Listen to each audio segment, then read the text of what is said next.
안녕하세요, 여러분. 잘들 지내셨나요? 오늘은 충격적인 사연 하나를 들려드리려고 합니다. 혹시 여러분 며느리가 외간 남자와 바람피고 밖에 싸돌아다닌다면 어떻게 하시겠어요? 상상도 하기 싫으시죠? 저도 그랬답니다. 하지만 이게 실제로 일어난 일이었어요.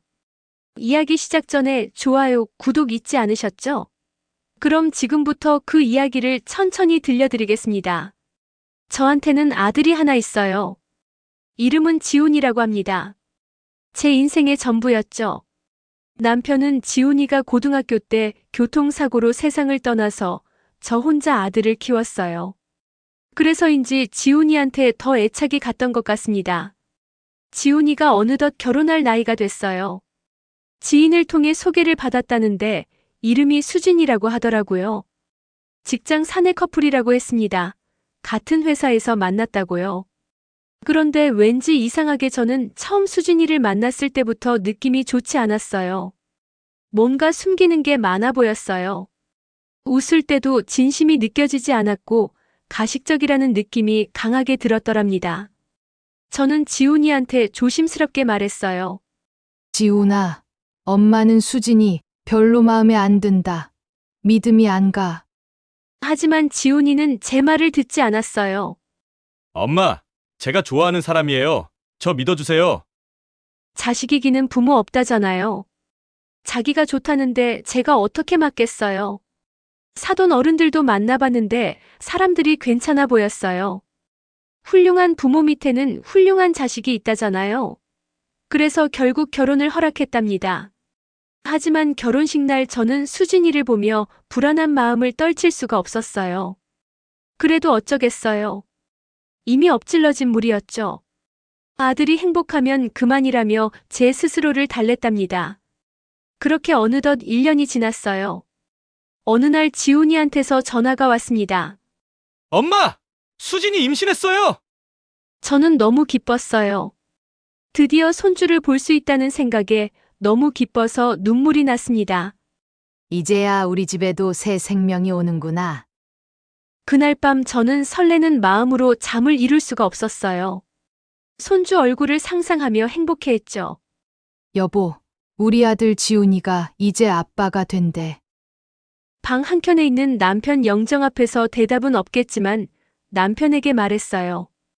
가끔 좋은 날이나 안 좋은 날이나 남편 영정 앞에서 얘기하는 게 버릇이 되었거든요. 다음 날부터 저는 지훈이네 집에 자주 갔어요. 며느리를 챙겨줘야 했거든요.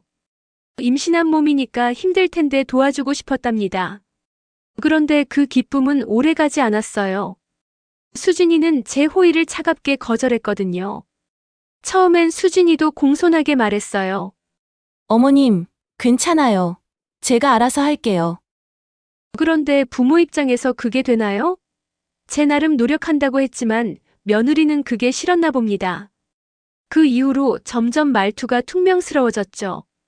제가 반찬을 해다 주면 이렇게 말했습니다. 어머니, 요즘 누가 이런 걸 먹어요? 그리고 간도 너무 짜요. 저는 당황했어요. 그래서 조심스럽게 물었죠. 그럼 수진이 너는 뭘 좋아하니? 내가 너 먹고 싶은 걸로 음식 좀 해다 줄게. 그냥 제가 알아서 해먹을 테니까 저한테 신경 쓰지 마세요. 그날 이후로 며느리는 저를 완전히 멀리했답니다. 전화를 해도 잘 안 받고 집에 가면 나가고 없었어요. 더 이해가 안 가는 건 수진이의 행동이었어요. 임신한 몸으로 하루가 멀다 하고 밖을 나갔습니다. 여러분도 알겠지만 임신하면 몸도 무겁고 많이 쉬어줘야 하잖아요. 그래도 저는 요즘 젊은 세대들은 그럴 수도 있다고 생각했어요. 어머니, 저 산부인과 다녀올게요. 좀 늦어요. 친정에서 반찬 좀 가져올게요. 오늘 친구 만나고 올 거예요. 좀 늦어요. 외출하는 이유는 다양했지만 너무 자주 나갔어요. 아침에 나가서 저녁에 들어오는 날도 많았죠. 전화를 해도 안 받고 돌아와서는 피곤하다는 말만 했답니다. 피곤할 만도 하죠. 그리고 임신한 몸으로 저렇게 돌아다녀서는 안 되는 건데 말이에요. 저는 답답해서 지훈이한테 말했어요. 지훈아, 수진이가 임신한 몸으로 너무 돌아다니는 거 아니니? 하지만 지훈이는 늘 며느리 편만 들었어요. 엄마, 수진이 지금 예민한 시기예요. 그냥 내버려 두세요. 저는 입술을 깨물며 참았습니다. 며느리가 임신 중이니 스트레스 받으면 안 되잖아요. 그런데 나중엔 이상하리만치 같은 이유가 반복됐어요. 산부인과 간다더니 하루 종일 안 들어오고 친정 간다더니 밤늦게 돌아오고요. 뭔가 이상했습니다. 어느 날은 수진이가 전화를 받는 모습을 봤어요. 표정이 묘했습니다. 웃으면서 얘기하는데 목소리를 낮추더라고요. 한 번도 본 적이 없는 모습이었답니다. 그리고 제가 쳐다보고 있는 걸 보자 황급히 전화를 끊었어요. 오랜만에 고등학교 동창과 통화 중이었어요. 하지만 그 표정이 아직도 잊히지 않았어요. 분명 뭔가 숨기는 것 같았거든요. 임신 중반쯤 됐을 때도 수진이는 여전히 밖을 돌아다녔어요. 심지어 카페에서 사진 찍는다고 나가기도 했죠. SNS에 올린다면서요. 저는 이해할 수가 없었어요. 요즘 젊은 사람들이 다 이런 건가 싶기도 했고요. 임신 막달이 됐을 때는 더 심했답니다. 집 밖에 나가서 사진을 찍고 SNS에는 여행지 사진까지 올렸습니다. 아니, 임신 막달인 여자가 여행을 가다니요. 늙은 제가 보기에는 어처구니가 없었답니다. 요즘 세대들은 저런 게 정상인가? 저는 혼잣말을 했어요. 하지만 지훈이한테 말해봐야 소용없다는 걸 알았습니다. 어차피 며느리 편만 들 테니까요. 아들 지훈이는 회사 일로 항상 바빴어요. 새 식구도 생기니 돈을 더 벌어야 한다며 승진하고부터 회사 프로젝트도 많이 늘었죠. 아침 일찍 나가서 밤늦게 들어오는 날이 많았습니다. 그 사이 수진이는 혼자 밖을 돌아다녔어요. 저는 홀로 답답함을 사겼습니다. 누구한테 말해야 할지도 몰랐어요. 친구들한테 얘기하면 내가 예민하다, 며느리 욕한다고 할까봐 입도 못 댔답니다. 밤마다 잠을 설쳤어요. 계속 수진이 생각이 났습니다. 분명히 뭔가 숨기고 있는데 뭘까? 불안한 마음이 가시질 않았어요. 아무리 늙었다 해도 여자의 감이라는 게 있잖아요. 뭔가 잘못됐다는 느낌이 계속 들었답니다. 어느 날 밤 꿈을 꿨어요. 수진이가 낯선 남자와 걷고 있는 꿈이었습니다. 깜짝 놀랐겠는데 식은땀이 나더라고요. 저는 고개를 저었어요. 그럴 리 없다고 스스로를 다독였습니다. 하지만 그 불안감은 점점 커졌어요. 수진이를 볼 때마다 의심이 들었습니다. 다른 짓은 안 했을까? 내가 너무 예민한 건가? 임신 9개월쯤 됐을 때 저는 수진이한테 물어봤어요. 수진아, 이제는 몸 관리 좀 해야 하지 않아? 급한 일인 거니? 그냥 친구들이랑 약속이 있어요. 배도 많이 나왔는데 이제는 조심해야지. 저도 알아요. 괜찮아요. 수진이는 짜증 섞인 목소리로 대답했어요. 저는 더 이상 묻지 못했답니다. 혼자서 고민하다가 지훈이한테도 다시 한번 말했어요. 지훈아, 수진이가 너무 밖으로만 다니는 것 같은데. 엄마, 제발 좀 그만하세요.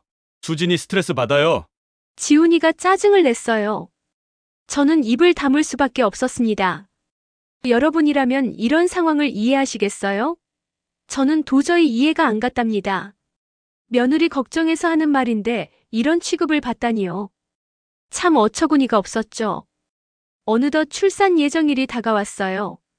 저는 긴장했습니다. 드디어 손주를 보게 되는구나 하면서 기쁘고 설레면서도 한편으론 불안했어요.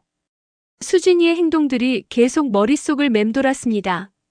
임신 중에 그렇게 밖을 돌아다니고 전화도 잘 안 받고 표정도 이상하고 뭔가 잘못됐다는 느낌이 지워지질 않았어요.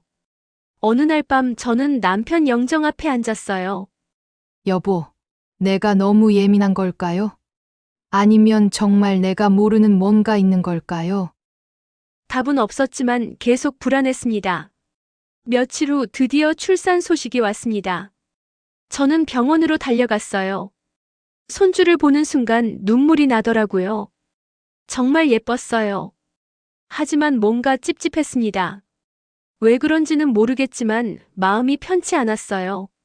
이렇게 기쁜 순간인데 저는 왜 이렇게 불안한 걸까요? 그런데 여러분, 제 이 불안감이 그냥 기우가 아니었어요. 앞으로 벌어질 일들은 정말 엄청난 일이었습니다.